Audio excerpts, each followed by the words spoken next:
I'm introducing the Rachel Gundry Lecture. So I want to welcome everybody to the Department of Psychiatry's 31st Annual Gundry Series Lecture.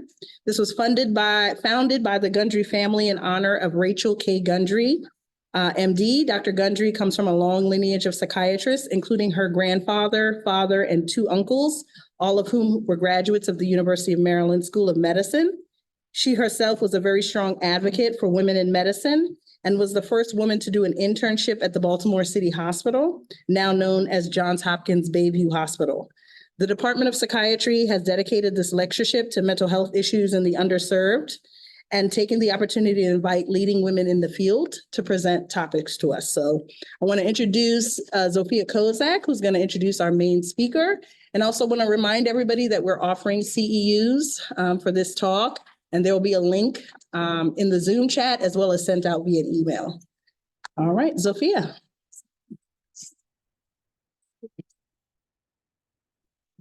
Hello, everybody. It's my pleasure to welcome Maria Christina Crouch, PhD of the Degaton and Coahuitecan tribes. She's a clinical community psychologist and a postdoctoral research fellow at Yale School of Medicine and the Department of Psychiatry. Her clinical work and program of research is focused on the intersection of trauma-informed care, evidence-based practice, and practice-based evidence using Indigenous approaches to address alcohol and drug use, trauma, and social determinants of health among American Indian and Alaska Native communities from a cultural strengths-based approach. Welcome.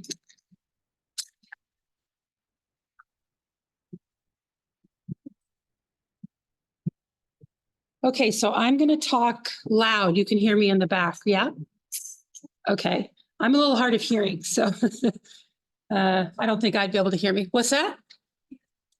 Yes, I will project. Okay, so today I'm going to talk to you about substance use disorder and treatment among Native Americans, so specifically American Indian and Alaska Native populations. But first, I want to say a day. Hello. So my name is Maria Crouch, but my Deknok name is Tavo. In my culture, we often say, "Where are you from?" Which means, how can I know you? How can we be connected? So my mother is the late Joanne Mignano of Wasilla, Alaska, and her and our family are from the native village of Anvik, Alaska, and of the Degaton tribe. My father is Robert Galvin of Manila, Philippines, and he and our family are from San Antonio, Texas, by way of Monterrey, Mexico, and we are of the Coahuitecan tribe. My partner is Dean Crouch of Cherokee heritage, and our son is Bodhi Amari Crouch, whose Deknok name is Yakatsi. And I'd also like to acknowledge the land, because as Mary Lyons, who is Ojibwe, has said, when we talk about land, land is a part of who we are. It's a mixture of our blood, our past, our current, and our future. We carry our ancestors in us, and they're around us, as you all do. So Dogadin to the Indigenous relatives who are the custodians of the traditional lands we stand on today, and we recognize that their sovereignty was never ceded. So here's an outline for the talk.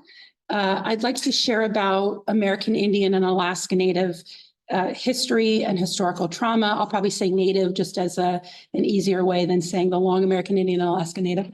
I want to discuss the Native population and substance use data, and then consider cultural humility and its influence on culturally derived substance use disorder treatment.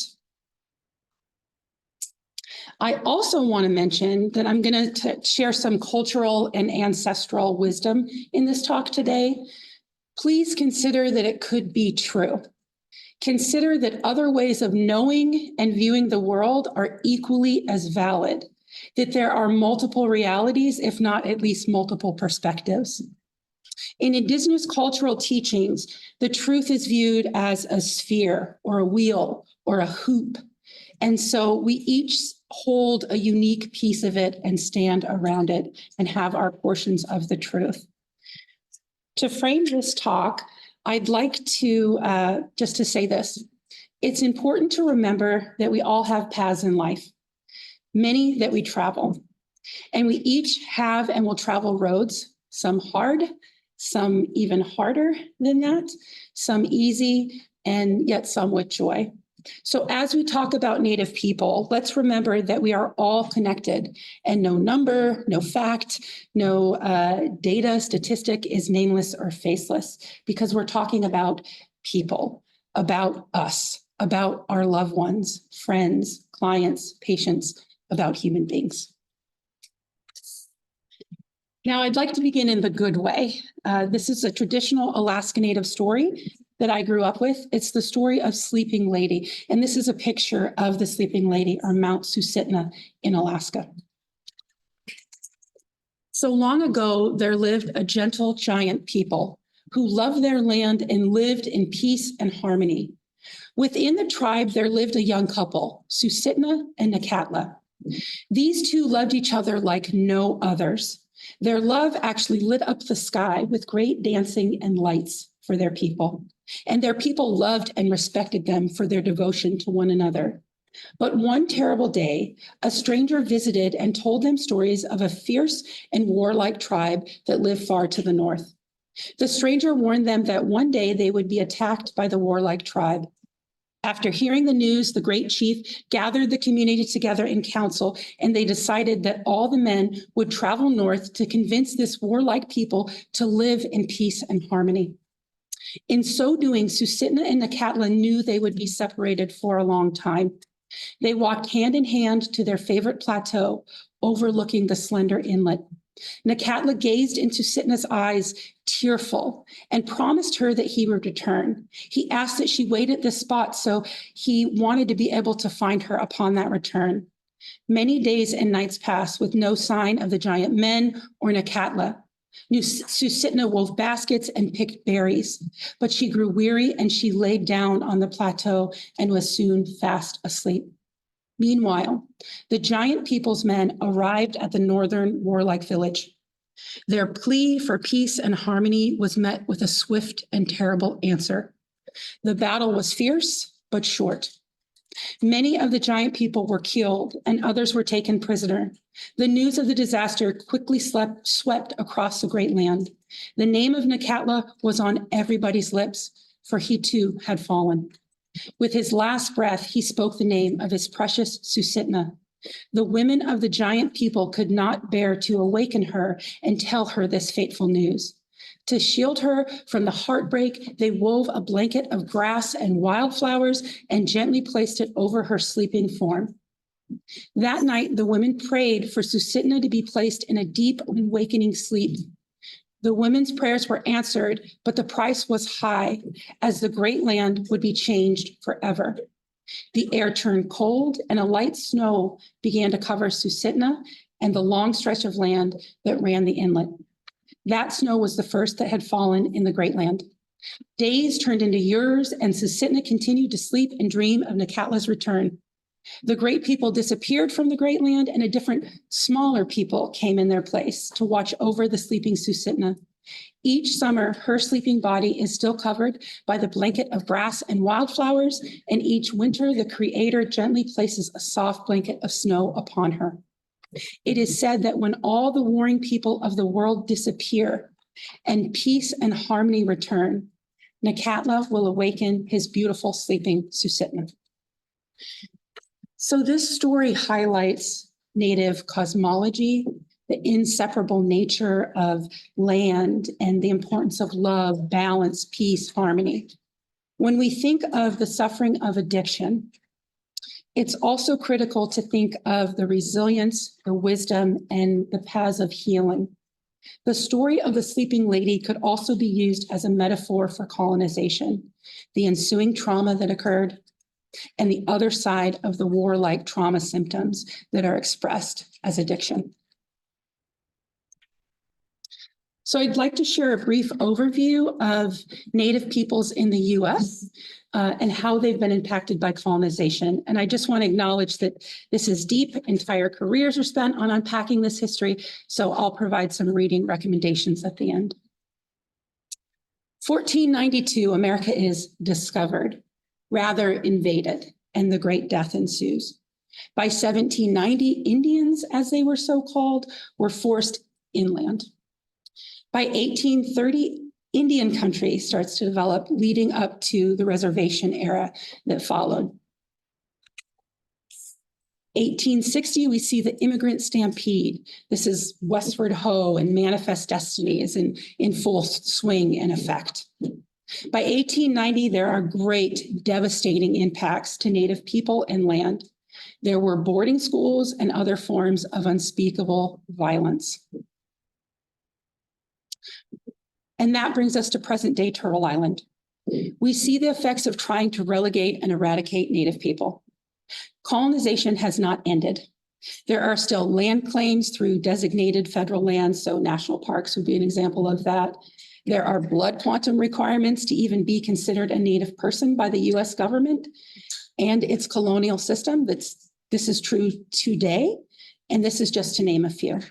So this extermination, relocation, decimation, segregation, assimilation process is ongoing, and it happens still today.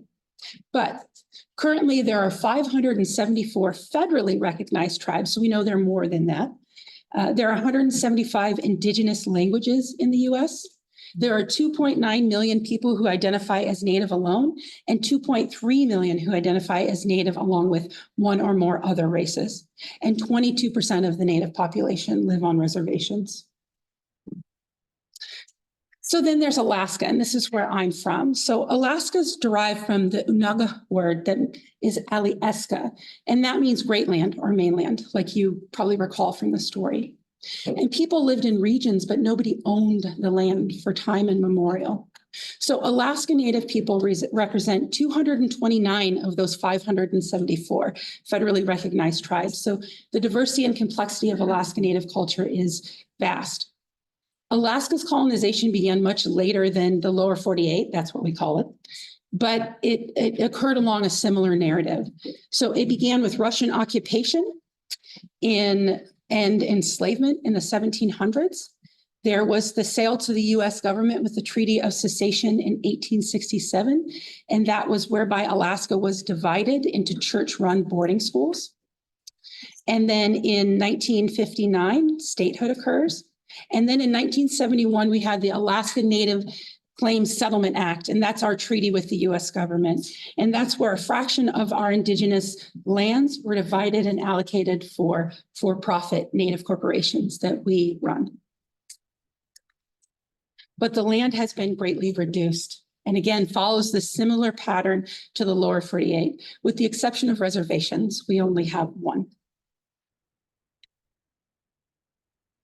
So I cannot tell you the story of alcohol and addiction in Native communities without talking about traumas.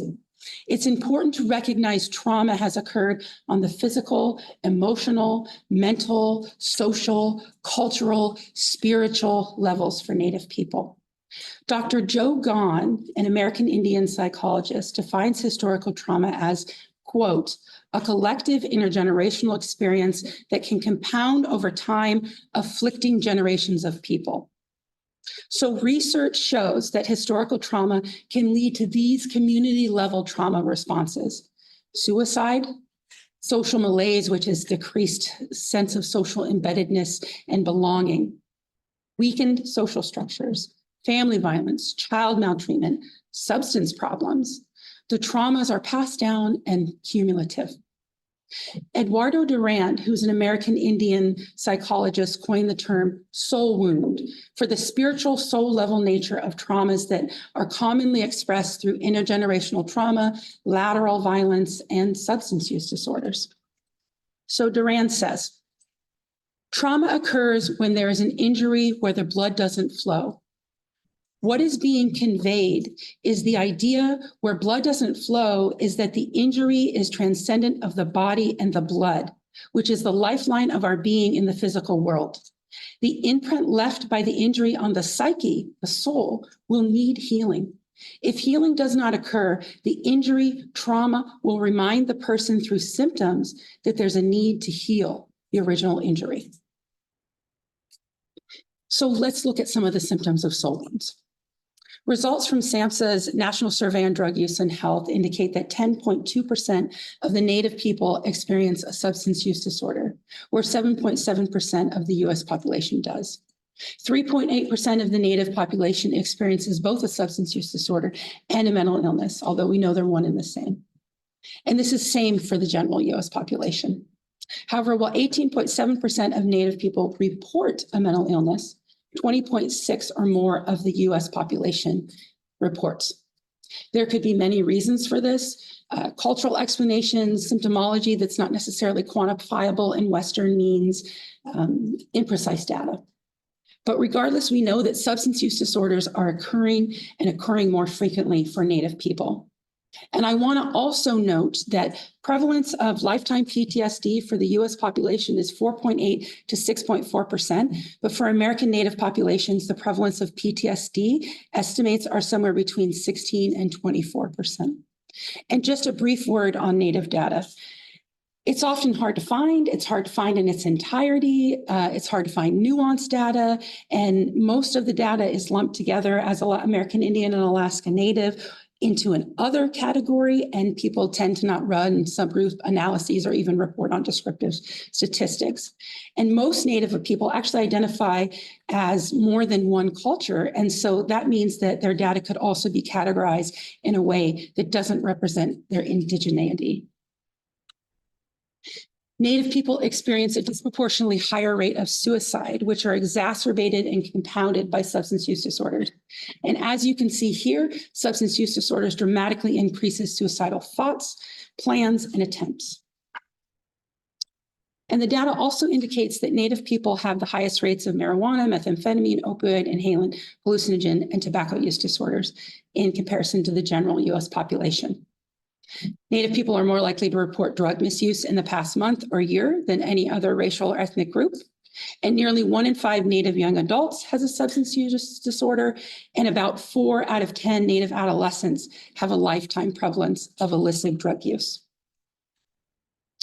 So undoubtedly, the long and disturbing history of colonization and the systemic eradication of Native people is directly linked to these disproportionately high rates that I'm discussing.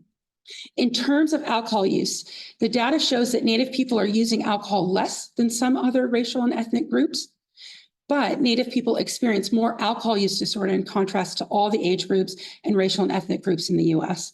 And over 25% of Native people report binge drinking in the last month, and over 25% of Native people report that, and that's in contrast to 11.1% of the general population. And we have the highest rates of severity of lifetime prevalence of alcohol-related morbidity and mortality. So it's the leading contributor of increased death, and our premature death rates related to that are 90% higher than all other racial and ethnic groups in the US. So what I'm sharing with you is there's this complex history with alcohol. But in Native culture, everything has a spirit, and alcohol is no exception. All substances come from the earth and the earth's awareness. And by the nature of having awareness, they can be used for good or harm. Everything is about achieving balance in the Native worldview, using the medicine in the right way or abstinence, not using the medicine at all. Since alcohol is spirit, it wants spirit in return. In the negative way, this means that alcohol is slowly taking the life of the person or their spirit in return for what it can offer: fun, momentary relief from pain, the loss of self. So in this Native understanding, alcohol is an outside entity that interacts with the person. Just like depression, for example, depression is cyclic and it's viewed as a visitor that comes in. Treatment and healing are through ceremony. So talk therapy is one of those, and medicine. So offering tobacco as respect to the spirit, or taking antabuse, right? Which internally acknowledges and can extricate that negative energy. It's also talking to the spirit of alcohol or the drug. For example, when having a strong craving, they might say, "I know that you are here and I ask that you don't visit me." Undoing historical trauma is key to healing from substance use disorders. Eduardo Duran states of this: When the soul is wounded, it goes back into the black world, the unconscious. This regression makes a huge spiritual gap in the person who has been wounded because natural law dictates that soul or spirit seeks itself. It follows that the person begins to seek spirit in an attempt to find spirit, find material spirit, the spirit in a bottle. Historical trauma is not situated in history alone. It is contemporary. It has images and systems and structures that support it. Examples include Halloween costumes. Even being shown in a headdress is not customary for Native people. That's to be kept within that ceremony and not to be for the public to see. Many myths exist and persist. Some examples include, we are a dying group. This narrative is the idea that Native people are infantile, savage, and need Western culture to heal, let alone thrive, let alone survive. We are identifiable, easily identifiable. The reality is that tribal people look different. There are 574 federally recognized tribes, right? So that's a lot of diversity. In addition, tribal identity was not connected to it was not about blood quantum. It was about the community you serve. So you can think of it in terms of nationality. Another myth is that we intuitively know our culture and history and are heavily spiritual. Learning Native language, values, traditions, ceremony takes a lifetime, or from my worldview, lifetimes. And while Native people are spiritual in nature in their worldviews, Native people are just that, they're people. Another myth is that we get special privileges or things for free. The reality is that funding is incredibly scarce and most tribes are very underfunded. For example, Native people have access to healthcare because we prepaid for it with our land, our livelihood, our resources, vast amounts of our food and who we are. But in short, the US is responsible for providing healthcare through the Indian Health Service or the IHS. That IHS is woefully short of its obligation, and it's funded at about 60% of the level needed to provide basic healthcare. The figure actually drops to 40% if a wider range of services covered by Medicare or private insurance are included, like dental, optometry, home health, assisted living, mental health, addiction treatment, rehab treatment. For context, more is spent per person in the federal prison system than is available for each American Indian and Alaska Native person for healthcare. And the most damaging myth to persist is that we are genetically susceptible to alcohol. So the myth of biological vulnerability is that Native people are more susceptible to these effects of alcohol and more vulnerable to alcohol problems due to biological or genetic differences, which is false and perpetuates racist beliefs about us. The story is often told. The white man introduced alcohol to the Indians drank to excess, and for genetic and moral reasons were unable to control their alcohol consumption and died and all but declined. The reality is that for tribal nations, alcoholic beverages were known and consumed for some of them before European contact. Many Native people didn't consume alcohol recreationally or to excess, but rather in these ritually controlled contexts. So for ceremony, for dances, for healing, in celebration. And this is really important. So Native people have the highest rates of alcohol use disorder, but Native people have the highest rates of abstinence out of any racial or ethnic group in the US. So it begs the question, which story are we going to tell? As you can see, the histories and stories about Native people they're sorted, they're varied, and they're often based in these assimilation and these extermination narratives. But research shows that cultural sensitivity isn't enough, and you've probably heard this. Cultural competence suggests that we can achieve some type of end point, as if culture isn't alive or always changing around us. So the concept of cultural humility, which I hope you're familiar and trust that you are, this concept lays claim to this notion that part of the treatment is our own healing, our own personal process of change, and the due diligence of seeking to learn about not only ourselves, but about the people we serve.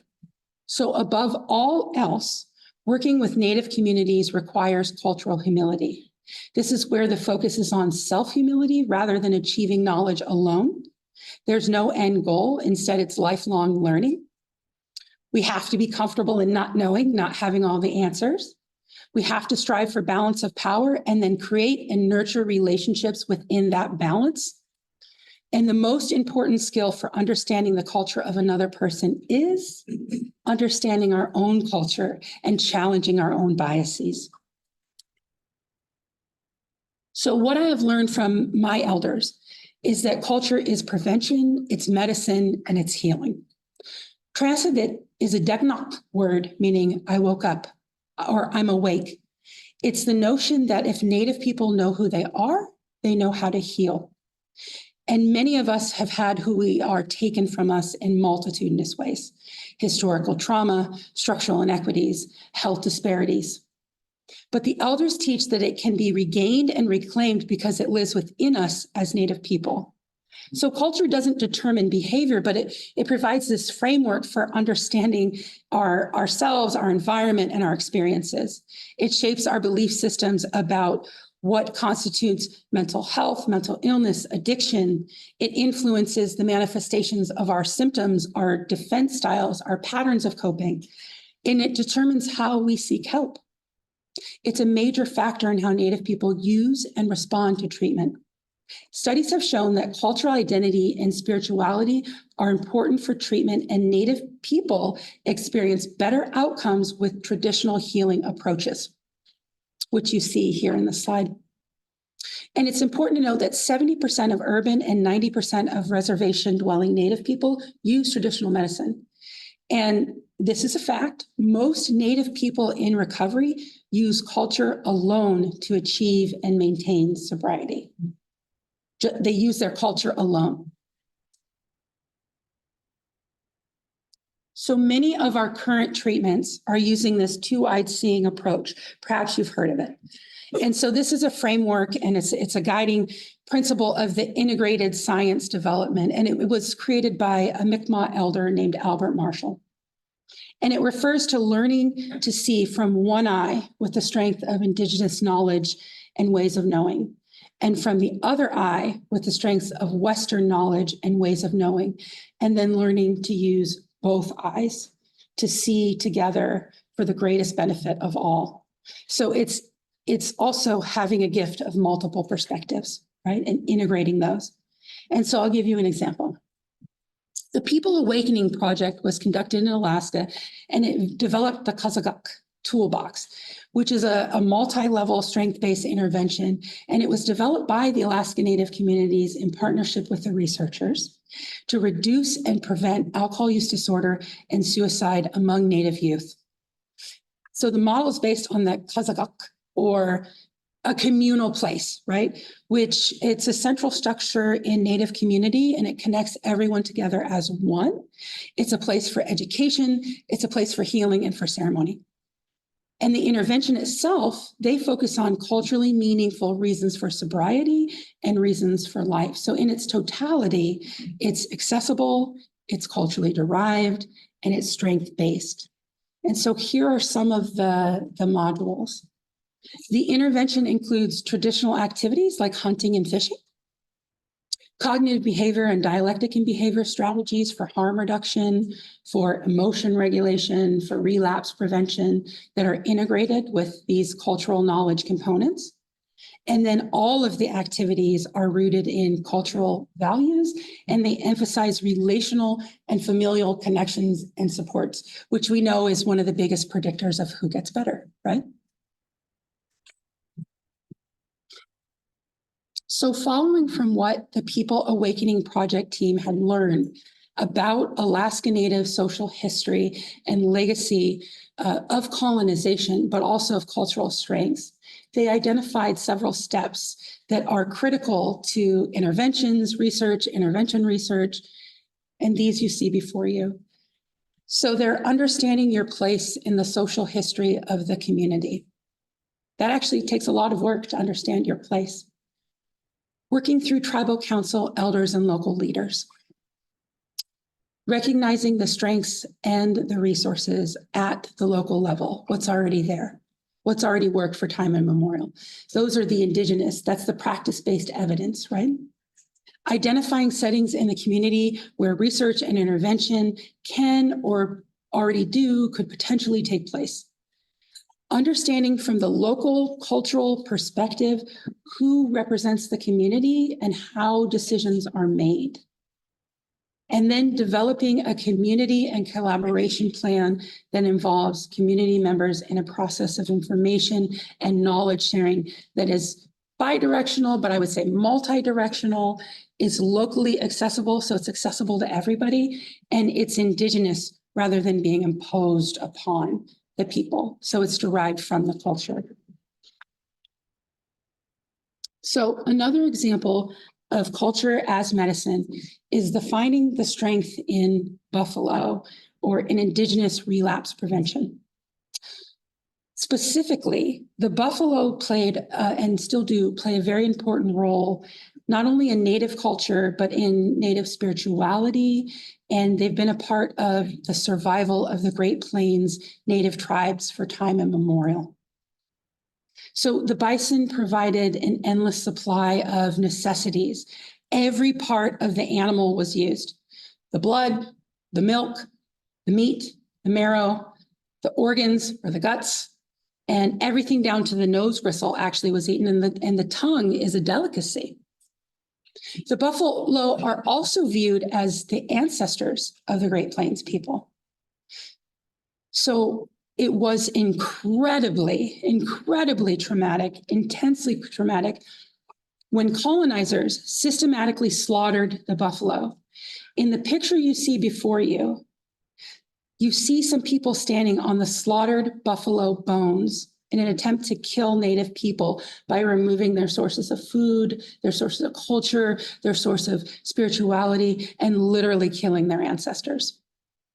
In fact, when Native American people, research shows, think about all that was stolen from land to culture to language to ceremony to spirituality to traditions, it's been found to increase sadness, anger, and anxiety, all of which are things that contribute to substance use disorders and substance use relapse. So this group intervention represents an integrated indigenous traditional practice-based evidence model with Western evidence-based practices. So what they do is they include the family, which is a traditional value, and which is often very separate from a Western view of just individual with the person. And they observed that contrary to this Western notion of you need to do it for yourself, you've got to do it for yourself, their participants were like, I'm doing this for my children, I'm doing this for my family, I'm doing this for my community. It was also observed that community members who stopped using and avoided relapse were in fact more engaged in their cultural activities, like attending ceremonies, participating in sewing and beading classes, or speaking their traditional language. And this is really kind of the key piece. The buffalo also serves as a really powerful metaphor for recovery, because the buffalo are the only animals that don't hide from the storm, but they actually turn and they walk directly into it. So I had this really amazing opportunity when I worked at the Alaska Native Tribal Health Consortium. And so I want to show you this video. It's readily available on ANTHC's, Alaska Native Tribal Health Consortium's YouTube channel. But the opportunity was conducting a series of videos. It was a video documentation project of Alaska Native elders.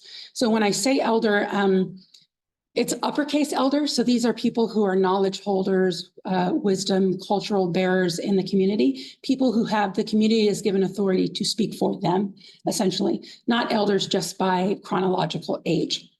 And so the interviews were about mental health, healing, addiction, and substance use disorder treatment. And in this video, you see a Yupik Alaska Native elder, June Ingram, who's talking about the power of culture and the practice of speaking and communicating as forms of healing. My father committed suicide when I was 15 years old. Back then in 1966, that was taboo. How we healed was there will always be people who speak negatively right to your face, but do not respond, and stand up stronger with more power by those people speaking negative things to you. It was hard, but the elders in the village, they never spoke. Things weren't spoken of. They didn't speak them out, but you knew in their eyes.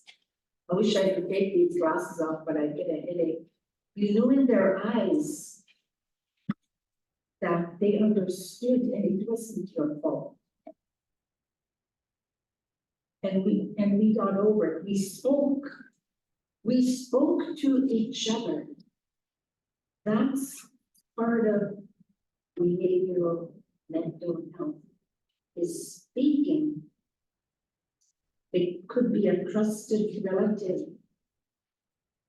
It could be a preacher in your village, but we need to speak what's hurting us.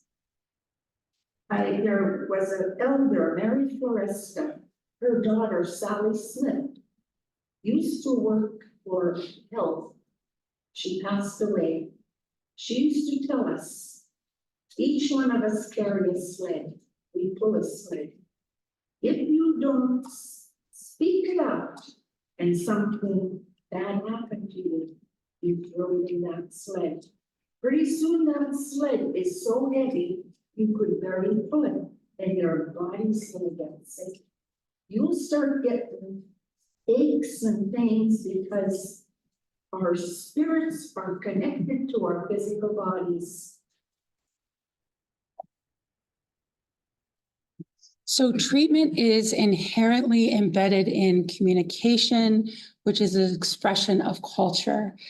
For example, eye contact can be very important for engaging with elders, but for some, not looking them in the eye is actually a sign of respect. A soft handshake is viewed as respectful for many elders within the culture, whereas you think about in the Western setting, your handshake, it must be really kind of firm. Nonverbal communication is really important. So where I'm from, people raise their eyebrows to say yes and furrow them to say no, as opposed to using words.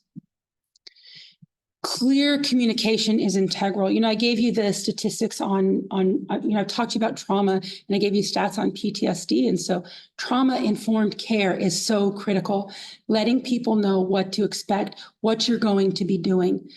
One of the most beautiful examples I have of that is when my son was little. So we went to we call it the Native Hospital, but it's an Indian Health Service setting. And from the time he was a newborn, just laying there, couldn't talk, could just coo, right? And the doctor would come and say, "All right, Mr. Bodie, I've got this little metal thing here, but I'm going to warm it up and I'm going to put it right on your chest and I'm going to listen for a little bit and I need you to be still." And then he would narrate everything that he was going to do before he did it, which not only highlights trauma-informed care, but also this idea that people are whole human beings, no matter where they are on the life cycle. Babies are born as whole human beings. This is a belief in our Native culture. And elders often who maybe no longer can speak or communicate in the ways that people do when they're kind of in here in the life cycle are also full human beings. Talking in pictures and stories can be very helpful for Native speakers and thinkers. And I would just want to share with you the most common issues reported in the research by Native people, the issues that they have in medical and clinical settings. They are feeling judged, being talked down to, negative body language, feeling unheard and having a fast and abrupt provider, people acting professional or like they have all the knowledge and all the power, and then just ignorance of Native culture, of ceremonies, of traditions, of the history of who the Native people are. And then language, and specifically I'm talking about traditional language. That's been found to be critical for treatment. So in Native culture, with language, not just translation and back translation and the words themselves, but the language pacing is important. Silence is very common. in Native language and for Native people. Words like depressed and anxious are often absent from Native languages. So I'll give you an example. I asked an elder I did this really like 10-year-long research project on traditional views about Alzheimer's disease and related dementias. So one of the questions is what is Alzheimer's disease and dementia? And the elder looked at me and he said, go ask the white doctor in the hospital. Oh. Don't ask me about that. So then later I said, can you tell me about returning to the second childhood? So in a Western frame, this is the idea of late stage ADRD, where folks become childlike, right? But in the Native context, this is the idea when people age, they have a return to their second childhood, and there's spiritual reasons for that. Will you talk to me for an hour about that when I use that appropriate cultural term? And many tribes believe that thoughts and words have the power to shape reality and events. So an example I'll give you is I grew up with the value of you never speak bad about the weather, because then the weather can turn and hurt you and respond to your negative words. So you be thankful for the weather, you speak positive about it. And then there's high context cultural communication and low context cultural communication. So the American English, this is a low context. Communication is explicit and straightforward. There's less importance placed on the word choice. Individualism and independence are valued, right? Now, the Native is a high context. So Native language is often circular, it's nonlinear. A speaker takes their time. They provide context indirectly through stories, through metaphor, through examples. It's relational, collectivist, intuitive, and it's very contemplative. Communication, again, is often nonverbal. So word choice, tone, facial expressions, they really have a great impact on the meaning of the message. And a few words can convey a very complex message very effectively. And that often gets lost in English when Native people engage with English speakers. And the English speakers or the people in the Western context don't give space for contemplation, space for thinking, response, and don't engage in a more indigenous way. So basically, Western speaking is very rapid, like how I'm talking to you right now, but I wouldn't talk to a family member this way. It would be disrespectful. I remember with my grandmother, before she died, I used to go to the hospital with her and take her to her visits. And all of the providers were non-Native folks, and they weren't from Alaska. So they'd come in and they'd go, all right, so hi, Evelyn, it's good to see you today. Let's see, here's your numbers, your A1C is this and this and this and that. All right, so what I'm going to do is I'm going to adjust this medication up. We're going to give you a little bit more of your Lantus and this and that. Do you have any questions? All right, great, thank you. So I'll see you in 2 weeks. So just get an appointment on your way out. And then she was quiet for like a minute, and I would just sit there. Or when she told me it was time to go, and she'd lean over and say, "Ga iyo hana." What did he just say? Right? So everything was lost for her. There was no connection, there was no relationship, and there was really no sharing of information. And so her diabetes, right, didn't get better either. And so in Native culture, there are also levels of language that can be energetic. And so I want to give you an example of this. So in Athabascan, so I'm Degatong, which is Athabascan. And what the elders taught me that pre-colonially our language had 3 levels. There was the low energy, and that was used for children. It was inherently negative. It was for correction. Stop, go, listen, don't. Then there was the middle energetic language, and that was most commonly used, right? That was deeper, you could convey a lot more. Then there was the highest level of energetic language, and that was for prayer, that was for ceremony, that was for chiefs, that was for a very spiritual level of language. And what the elder said is that the English language exists in the lowest energetic level. And he said, that's why when we talk in it, we struggle to be positive. I have to struggle not to say things to you that are corrective and negative. So I'd like to show you another video. This is Athabascan Elder and Reverend Anna Frank. And she's highlighting the importance of culture, how Native people often learn through watching and healing in traditional practice, like beading, hunting, songs, or dance. The traumas that we have in our lives, sometimes we don't know what to do with it. But it's like going to school. If you don't go to school, you're not going to learn different things. And to go to different groups of people in your communities will help you learn about the traumas that you just often don't know what to do with. Someone say something that will help you. And we have to reach out. I just did 2 funerals in one village. And that village will go through grieving all by itself, you know, because people moved out of there.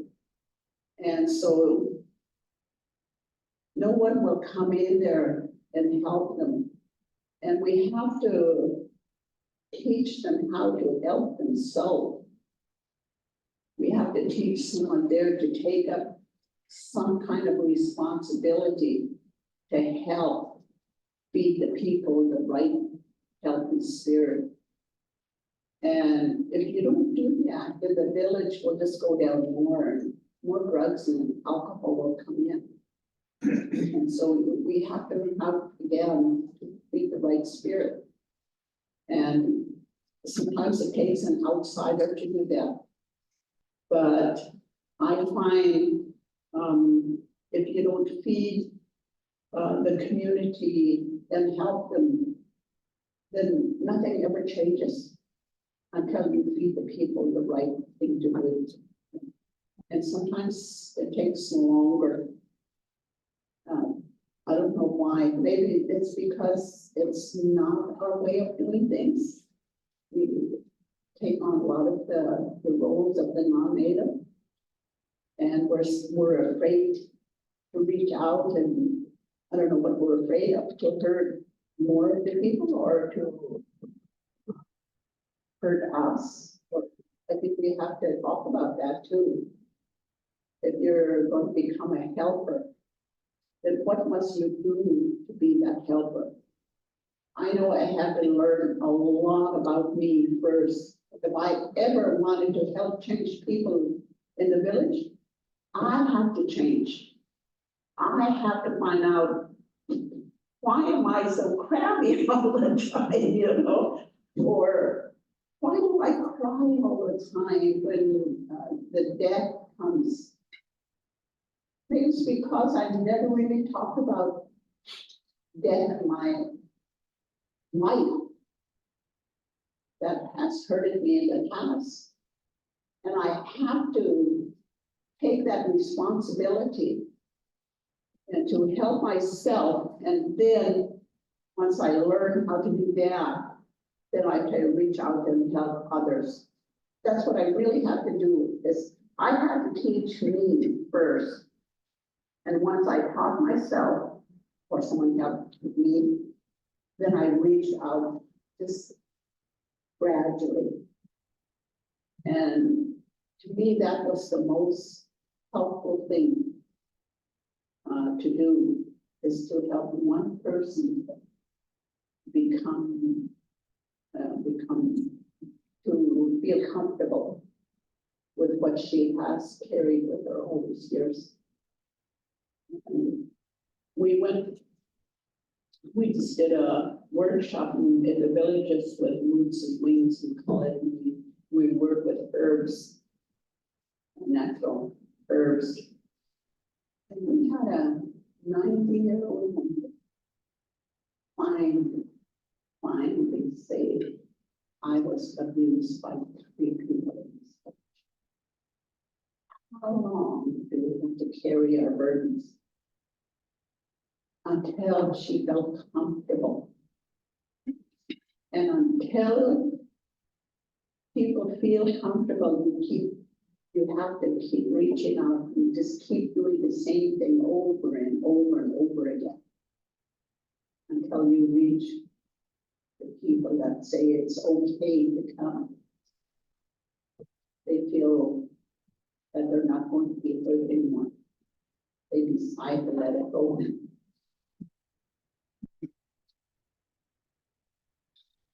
So within all Native culture, in worldview, in life, in healing, these are understood across 4 directions like you see here.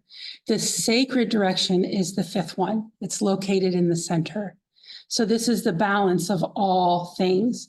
And it's the goal of the provider to bring the human being back into balance, but not just in the person, but also in their environment, their life, their relationships, because all things are interrelated and interconnected. The sacred teaching is that mind, body, and spirit are one. It's important to consider that when we talk about substance use disorder treatment, to remember that there is no one right way. Providing direction on how something should be, how it needs to specifically be done, isn't comfortable, and it's not a customary practice for Native people. Healing is often intuitive. It's connected with others. It comes from within, from ancestry, from stories, from the environment, from nature. That means that there are many paths to healing. So the late grandmother, Rita Pitka Blumenstein, who was the first acknowledged by the Alaska Native Tribal Health Hospital as a traditional healer, says about healing, "The past is not a burden. It is a scaffold which brought us to this day. We are free to be who we are, to create our own life out of our past and out of our present. We are our ancestors. When we can heal ourselves, we can also heal our ancestors, our grandmothers, our grandfathers, and our children. When we heal ourselves, we heal Mother Earth." The principle of healing, or transidit in Deganok, waking up. I mentioned this earlier, but it's mental health from Alaska Native perspective. It means that the largest barriers to one's holistic healing is not being awake to the fact that you're a human being, who you are as a human being. Alaska Native tribal names, in fact, are variations of the people or the real human beings. At the very core is a recognition that we are all people and we are all connected to this earth deeply. Grandmother Rita also said, and this is a quote, my grandmother taught me long ago that you become a human being when you learn to accept, when you learn to let go." So to this end, we as people must accept that we all have colonized minds to some extent, and we filter information through that. And in order to become transcendent, to become real, awakened, fully human beings, we must accept it and we must continually let go of it, because in the letting go is the waking up. Another way to say this is that how deeply we know ourselves is how deeply we can help others to know themselves. So please understand that the space we hold for ourselves is directly proportional to the space we hold for others. And the healing that we facilitate, it goes back up through familial timelines, and it has the power to transcend generations. So Dogadin, thank you for your time and your thoughtful attention to this talk. And as promised, here are some of the recommended readings.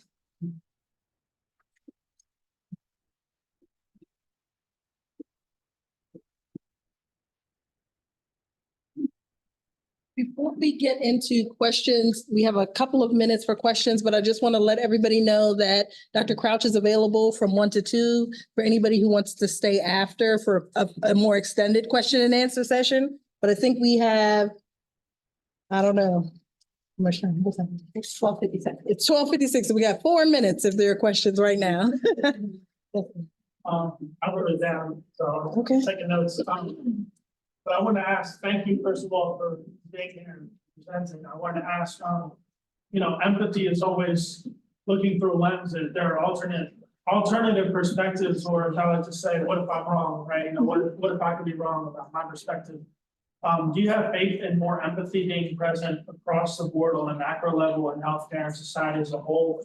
You know, particularly with your culture and also with people in general? And if so, how long do you think it will be until we're further along, or where we're how long do you think that process would take? Considering where we are. Okay. So the first part is a yes or no. So yes, I do. I do have a belief and a faith that, I believe in humanity. I think people, like I said, we are all connected, but we have forgotten that. And that's where a lot of this pain occurs. Because see, like the colonizers colonized themselves first, right? Before they even colonized us, they had to be harmed before they could harm. So it's like in my culture, when we heal, the healing goes all. So when I do healing in myself, that goes up to my mother, my father, my grandparents, the generations up, and it goes to my child and their children, things like that, So that is my belief. In terms of what you're saying of what that's going to look like, how do we carry that forward? So a lot of Native cultures have the belief of 7 generations. So everything we do it with the knowledge that it's going to impact the next 7 generations. So I have my traditional tattoos and I have 7 dots here, right? And that's my reminder. Everything I do and where I go, what I put my hands in will impact 7 generations. Right now, I am the 7th generation. We are at the 7th generation right now from colonization, in my Alaska Native culture. Right. So it's a thought of I'm also a community psychologist, right? So act locally, think globally, as well. Yeah. But I do believe that it's talks like this where maybe people don't know Native people or history, and you're here and you're like, oh, okay. Right. And so anybody I engage with, regardless of how melanated they are or are not, could be a Native person, could be Indigenous, Thank you. So, yeah. Thank you for the question.